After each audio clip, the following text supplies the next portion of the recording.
Alright, my first trip to the movies, as well as my first review of the year. Was it worth it? Was it surprisingly good? Was it very average? Or was it Wolf? Let's talk about Wolfman.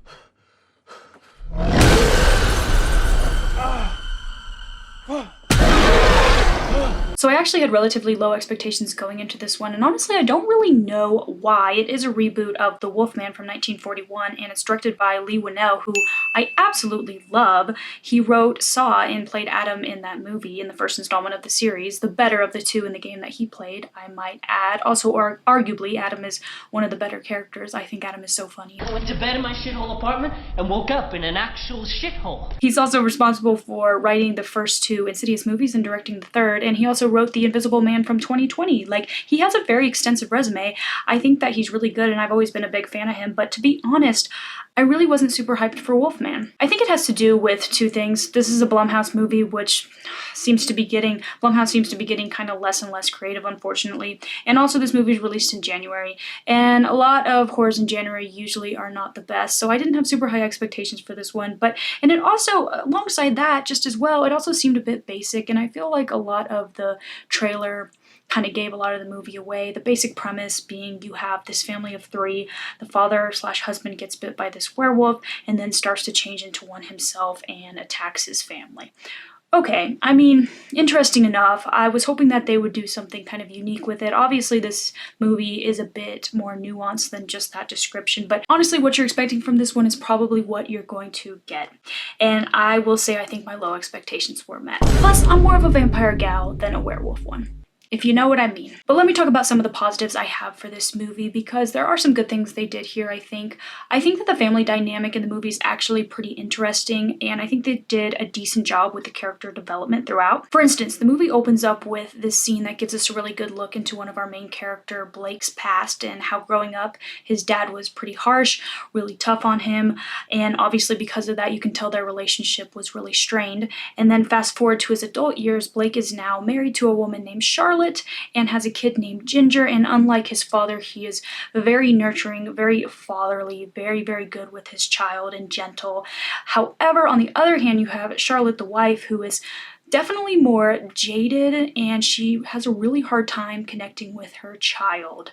And also the relationship between Charlotte and Blake is a little bit strained as well. So honestly, I think that the family dynamic is pretty interesting to follow as the story starts to unravel. And also, just as a side note, they casted the young Blake and the old Blake like perfectly. Isn't that pretty good?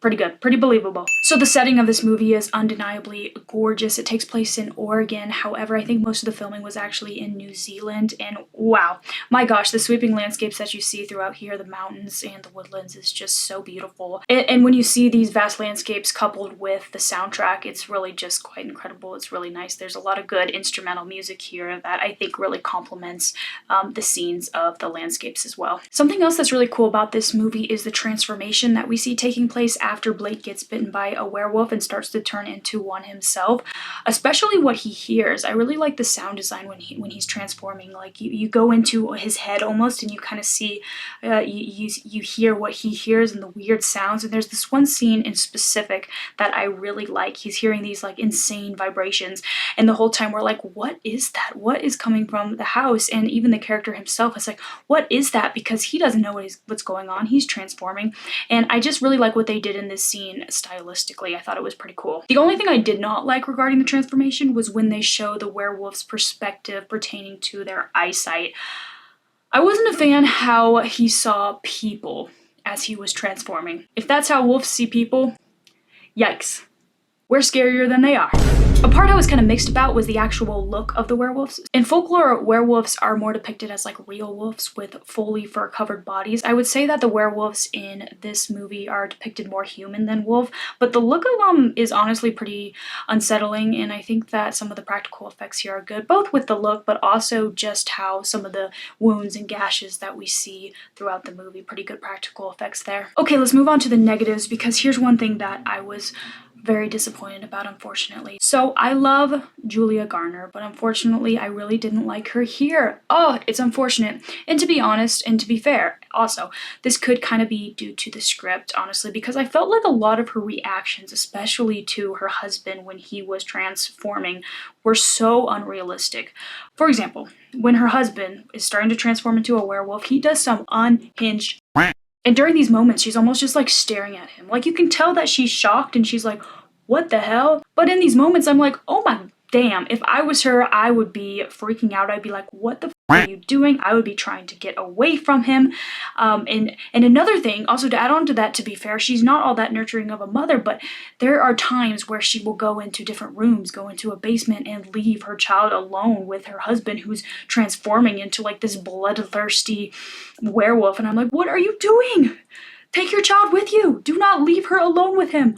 Oh, so I felt that the character was just, I don't know, I felt it was unrealistic. At least it's not what I would do. It's not how I would react in that situation. And also, as I mentioned before, the family dynamic was really interesting, but what I really wanted from her character, Charlotte, was to kind of defy her initial characteristics of being that kind of jaded mother, not being able to connect with her daughter, and I wanted her to be that insane, badass, protective mom. And while we kind of got that, we didn't get it nearly enough, and I just wanted more of that. She does got that deadly stare though. That stare can stop a werewolf, let me tell you. So another negative is that the story is pretty predictable, I think. Whatever it is that you're expecting from this is probably what you will get. I felt the movie didn't really have that wow moment. I felt that there was nothing that was very specific that stood out to me that made this movie different.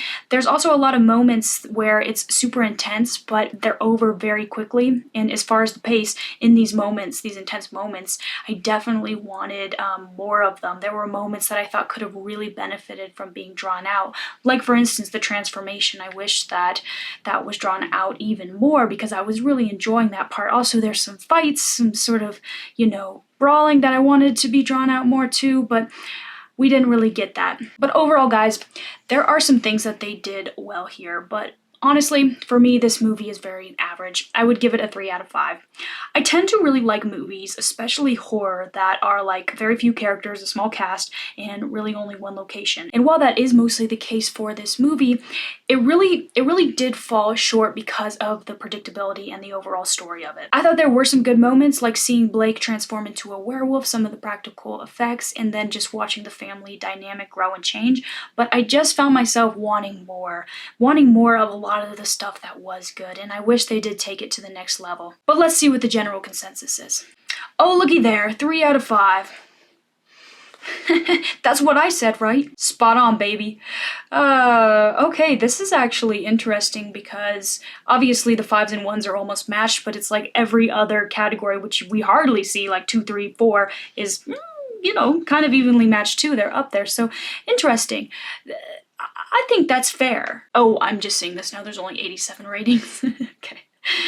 Again, I'm going to say it again. I always say it. Take this with a grain of salt. Take this, as you will, but that's interesting. Okay, yeah. I would say this. I think that's valid. I would say this is very middle of the pack. I will say if you really like werewolf movies, I think that you will like this one. They're not like super for me, but some people really, really are into that stuff. So I think you would like it if you like werewolf movies, but I would say don't expect anything particularly unique about it. I'd recommend watching this on streaming. And honestly, I enjoyed my experience at the theater.